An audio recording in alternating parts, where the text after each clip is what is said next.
As practice begins, Deshaun Daniels gets to work coaching the fullbacks. With an undefeated season, the Citadel Bulldogs are working hard the closer it gets to game day. Deshaun would much rather be out on the field, but after the obstacles he's faced, he's happy to still be on the sidelines. And they found what was a tumor in my ribs, and then I had to do a biopsy and some other things to figure out if it was malignant or not. And sure enough, it was. In 2012, when Deshaun was playing as a fullback at Navy, he was diagnosed with a cancer called Ewing sarcoma. It's a type of cancer that forms in bone or soft tissue and is most common in young adults.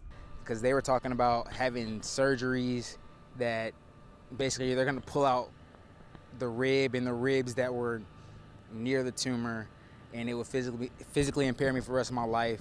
Instead, Deshaun decided to take his chances with chemo and radiation treatments. And a year and a half later, the cancer was gone. But not long after Deshaun started playing at the Citadel, he'd be tested once again. It was here on the 20-yard line where just last year at practice, Deshaun became unconscious from a brain hemorrhage.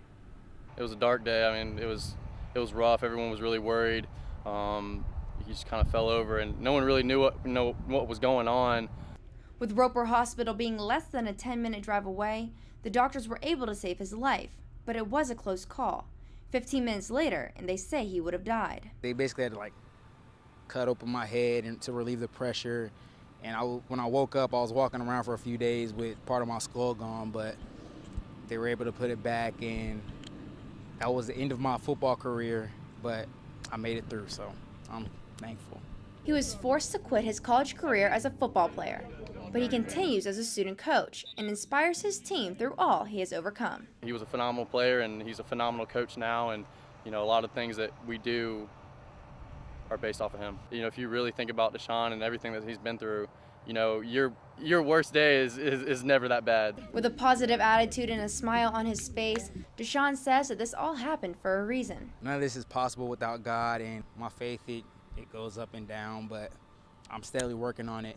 So in my opinion, that's the reason why all this happened to me. And with the Citadel Bulldogs being 7-0 this year, Deshaun feels like he can't be defeated as well. Nicole Butler, Carolina News.